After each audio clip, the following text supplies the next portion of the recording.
Hi, welcome to HardReset.Info channel. You've already seen in front of me Motorola E6i, and now I'm gonna show you how to resolve the problem when your touch screen is not respond. So to fix it, we just need to press and hold power button until our device will boot. Press and hold. Press and hold.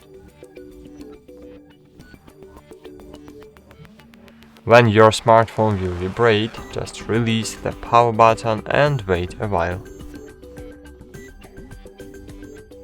So cool if now your screen is responsive, so great, thanks for watching, like this video and bye, see you. But if your screen is not responsive, it means that you need to go to the service center. So that's it, thanks for watching, like this video, subscribe to our channel, and bye, see you.